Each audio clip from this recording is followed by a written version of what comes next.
All right, guys. So today I want to have a conversation with you guys about why housing prices aren't dropping. And this is going to make you take pause, right? So a lot of people think, okay, this house has been sitting on the market for 152 days.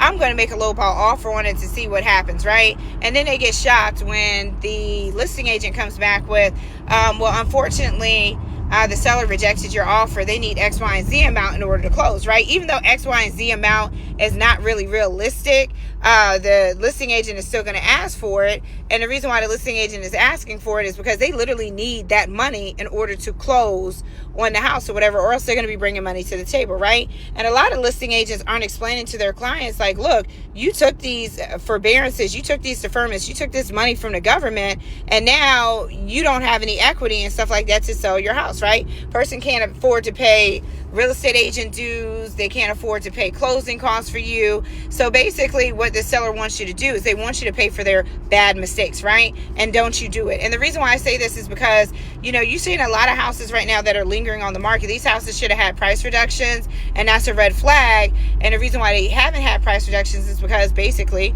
this seller can't afford to do so without bringing cash to close. So these homes are going to be your future short sales, deed in lieu of foreclosures and stuff like that. So just don't go in and say, I'm going to rescue this seller, because sometimes, and let me tell you something, one of the things that I've learned in real estate is that, sometimes you can't save people. Sometimes you got to let people sit with their bad mistakes and stuff like that. Just like when I tell people not to buy condos and, this, that, and the third, and then they come back to me later and say, oh, Crystal, the condo is falling apart. I hate it. My neighbors are so loud, this, that, and the third. Well, I told you to begin with not to buy a condo, but people want what they want. Same thing with new construction, right? So you can lead a horse to water. You can't make them drink. But what you can do as a buyer is you can not pay for sellers' mistakes. Okay. All right, guys. Buying, selling home loans, 804-888-4913. Taking on new clients February the 2nd of 2026. Bye, guys.